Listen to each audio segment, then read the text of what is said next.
So ನಾನು ಕನ್ನಡಿಗ ವಿಶೇಷ ಕಾರ್ಯಕ್ರಮದಲ್ಲಿ ಇವತ್ತು ವಿಶೇಷವಾದಂಥ ವ್ಯಕ್ತಿ ನನ್ನೊಟ್ಟಿಗಿದ್ದಾರೆ. ಸೊ ಅವ್ರನ್ನ ಪರಿಚಯ ಮಾಡೋದಕ್ಕಿಂತ ಮುಂಚೆ ನಾ ಈ ಮಾತನ್ನ ಹೇಳಲೇಬೇಕು.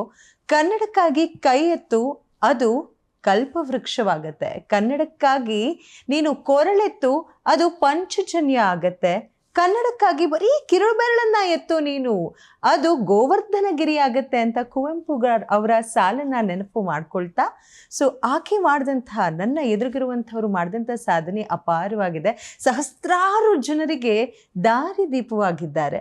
So it's none other than Krupanidhi group of ಇನ್ಸ್ಟಿಟ್ಯೂಷನ್ನ ಕೋ-ಫೌಂಡರ್ ಆಗಿರುವಂತಹ, ಚೇರ್ಪರ್ಸನ್ ಆಗಿರುವಂತಹ ಗೀತಾ ಪ್ರಿಯಾ ಮ್ಯಾಮ್ ನನ್ನೊಟ್ಟಿಗಿದ್ದಾರೆ. ಸಮಾಜ ಸೇವಕಿಯೂ ಹೌದು, ಹಾಗೆ ಈಗ ಪಾದಾರ್ಪಣೆ ಮಾಡ್ತಿದ್ದಾರೆ ಬಣ್ಣದ ಲೋಕಕ್ಕೆ. So welcome to the show madam, ಹೇಗಿದ್ದೀರಿ? Thank you so much. ತುಂಬ ಒಳ್ಳೆ ಇಂಟ್ರೊಡಕ್ಷನ್ ಕೊಟ್ರಿ. ನಿಜವಾಗ್ಲೂ ನಾನು ನಂಬ್ತೀನಿ ಕನ್ನಡ ಕಸ್ತೂರಿ ಅಂತ ಹೇಳಿಬಿಟ್ಟು. ಎಸ್, ಸೊ ಕನ್ನಡ ಗಿರಿಮೇನೆ ಹಾಗೆ, ಕನ್ನಡ ಅಂದ ತಕ್ಷಣ ಆ ಒಳಗಿರೋಂಥ ಮನಸ್ಸಿನಲ್ಲಿ ಅದೊಂಥರ ಪಾಸಿಟಿವಿಟಿ ಅಲ್ವಾ ಮೇಡಮ್? ಹೌದು. ಸೊ ನಾನೂ ಕನ್ನಡಿಗ ಅಂತ ನೀವು ಹೇಳ್ತಾ ಇದ್ದೀರಾ. ಸೊ ನಿಮ್ಮ ಸಾಧನೆ ಕೂಡ ಅಂಥದ್ದೇ ಇದೆ. ಸೊ ನಮ್ಮ ಪ್ರೇಕ್ಷಕರಿಗೆ ನಿಮ್ದೊಂದು ಸಣ್ಣ ಪರಿಚಯ ಮಾಡಿಕೊಡೋದಾದ್ರೆ, ತಾವು ಎಲ್ಲಿನವರು? ನಾನು ಕರ್ನಾಟಕದವಳೆ. ಆ್ಯಕ್ಚುಲಿ ನನ್ನ ಬೇಸ್ ಚಿಕ್ಕಮಂಗ್ಳೂರು. ಆಮೇಲೆ ಇಲ್ಲಿ ನಾವು ಬಹಳ ಚಿಕ್ಕವರಿದ್ದಾಗಲೇ ಇಲ್ಲಿಗೆ ಶಿಫ್ಟ್ ಆಯಿತು ಎಜುಕೇಷನ್ಗೆ. ಅದಕ್ಕೋಸ್ಕರ ಎಲ್ಲ ಬಂದ್ವಿ ಅಲ್ಲಿಂದ. ಸೊ ನಾನು when I was very young, we happen to meet my husband in one of the wedding ಇದರಲ್ಲಿ ಸಿಕ್ಕಿದ್ರು. ಹಾಗೆ ಪರಿಚಯ ಆಯಿತು, ಕಂಟಿನ್ಯೂ ಆಯಿತು. Then I got married. He is from Delhi actually. Okay. So ನನಗೊಂದು ಕ್ಯೂರಿಯಾಸಿಟಿ. ಸೊ ಗೀತಾ ಮ್ಯಾಮು ಗೀತಾ ಕೆ ಇದ್ರಿ ಅನ್ಸತ್ತಲ್ವಾ ಫಸ್ಟು? ಅದಾದಮೇಲೆ ಗೀತಾ ನಾಗ್ಪಾಲ್ ಆಗಿದ್ದು ಹೇಗೆ? ಅದಾದಮೇಲೆ ಗೀತಾ ಪ್ರಿಯ ಆಗಿದ್ದು, ದಿಸ್ ಜರ್ನಿ ಹೇಳೋದಾದರೆ? ಎಸ್, ನಾನು ಮುಂಚೆ ಗೀತಾಕ್ಕೆ ನೀವು ಹೇಳ್ದಂಗೆ, ಆಮೇಲೆ ನನ್ನ ಪರಿಚಯ ಆಗಿ ಅವರು ಡೆಲ್ಲಿ ಇರೋದ್ರಿಂದ ಅವ್ರ ಇದೇ ಹೆಸರು ನಾಗ್ಪಾಲ್ ಅಂತ ಇತ್ತು. ಸೊ ಮ್ಯಾರೇಜ್ ಆದಮೇಲೆ ಗೀತಾ ನಾಗ್ಪಾಲ್ ಅಂತ ಆಯಿತು. ಹಾಗೆಯೇ ನಡೀತಾ ಇತ್ತು. ಎಜುಕೇಷನ್ ಫೀಲ್ಡಲ್ಲೆಲ್ಲ ಗೀತಾ ನಾಗ್ಪಾಲ್ ಅಂತಲೇ ಇತ್ತು ಬಹಳ ವರ್ಷದವರೆಗೂ. ಈಚೆಗೆ ಅಂದರೆ ನಾನು 2024 ಒಂದು ಮೂವಿ ಮಾಡಿದ್ದೆ, ತಾಯವ್ವ ಅಂತ ಹೇಳಿ. ಆ ತಾಯವ್ವ ಮೂವಿ ಮಾಡಿದಾಗ ನನ್ನ ಹೆಸರನ್ನ ಗೀತಾ ಪ್ರಿಯಾ ಅಂತ ಆಯಿತು ಸ್ಕ್ರೀನ್ಗೋಸ್ಕರ. ಎಸ್.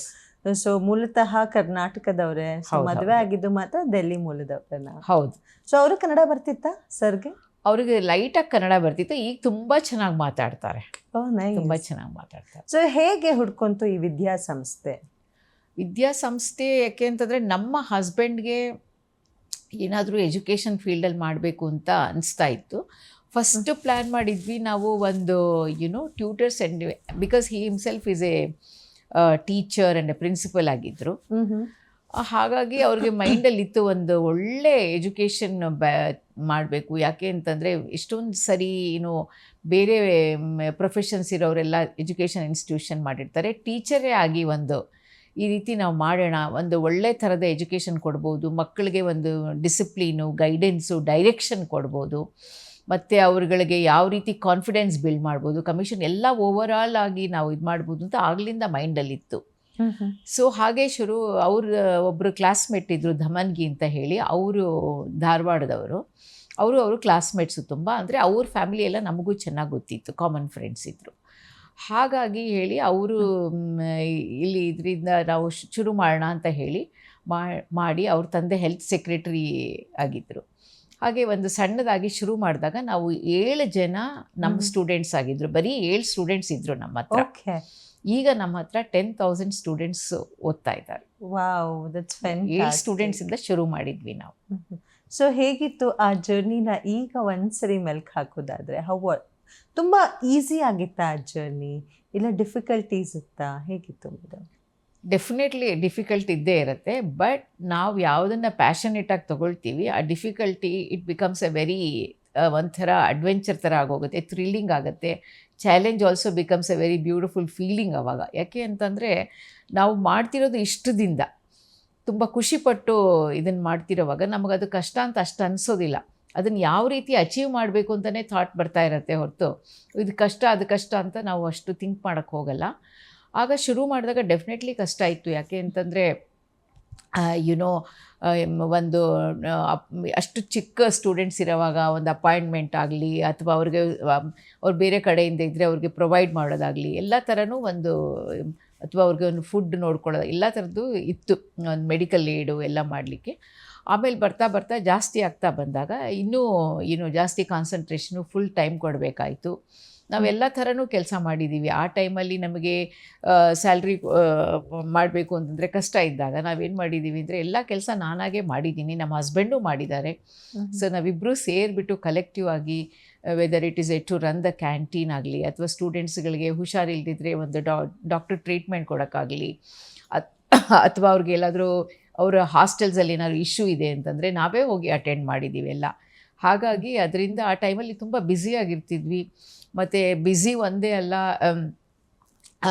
ಅವ್ರುಗಳಿಗೆ ಎಜುಕೇಷನ್ ಕೂಡ ಆ ಟೈಮಲ್ಲಿ ಅವ್ರು ಬೇರೆ ಕಡೆಯಿಂದ ಬಂದಿದ್ದರೆ ಅವ್ರಿಗೆ ಇಂಗ್ಲೀಷ್ ಬ್ಯಾಕ್ಗ್ರೌಂಡ್ ಕಡಿಮೆ ಇದ್ದಾಗ ಟೀಚಿಂಗು ಮಾಡಬೇಕಾಗೋದು, ಎಲ್ಲ ಥರದಲ್ಲೂ ನೋಡ್ಕೊಂಡಿದ್ದೀವಿ. ನಾನು ಅಡ್ಮಿನಿಸ್ಟ್ರೇಷನ್ ಸೈಡು ಎಕ್ಸ್ಪ್ಯಾನ್ಷನ್ ಸೈಡ್ ನೋಡ್ಕೊಂಡಿದ್ದೀನಿ, ಅವರು ಅಕಾಡೆಮಿಕ್ ಸೈಡು ಹಂಗೆ ನೋಡಿಕೊಂಡು ನಾವು ಡಿವೈಡ್ ಮಾಡಿಕೊಂಡು ಮಾಡಿದ್ದೀವಿ. ಸೊ ನಮ್ಮ ಈ ಬೆಂಗಳೂರು, ಕರ್ನಾಟಕ, ಕನ್ನಡ ಜನ ಯಾವ ರೀತಿ ಸಾಥ್ ನೀಡಿದ್ರು ತಮ್ಮ ಈ ಸಾಧನೆಗೆ?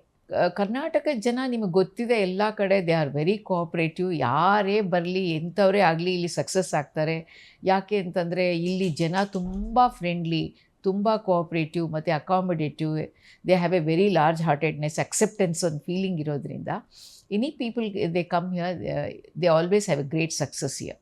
ಯಾವ ಥರದ್ದು ಒಂದು ಭಯ ಆಗಲಿ ಅಥವಾ ಹೆಸಿಟೇಷನ್ ಆಗಲಿ ಅಥವಾ ಯಾವ ಥರ ಇಲ್ಲಿ ನಿಭಾಯಿಸಬೇಕು ಅನ್ನೋ ಒಂದಿಲ್ಲ. ಇಲ್ಲಿ ಎಂಟರ್ಟೈನ್ಮೆಂಟ್ ಫೀಲ್ಡ್ ತೊಗೊಳ್ಳಿ, ಎಜುಕೇಷನ್ ಫೀಲ್ಡ್ ತೊಗೊಳ್ಳಿ ಅಥವಾ ಬೇರೆ ಯಾವುದೇ ಇಂಡಸ್ಟ್ರೀಸ್ MNC ಶುರು ಮಾಡಬೇಕು, ಎಲ್ಲರಿಗೂ ಇದು ಓಪನ್. ಇದು this is a place something like you can come without having any kind of fear and it becomes your place. ಆ ರೀತಿ ಇದು ಕರ್ನಾಟಕ.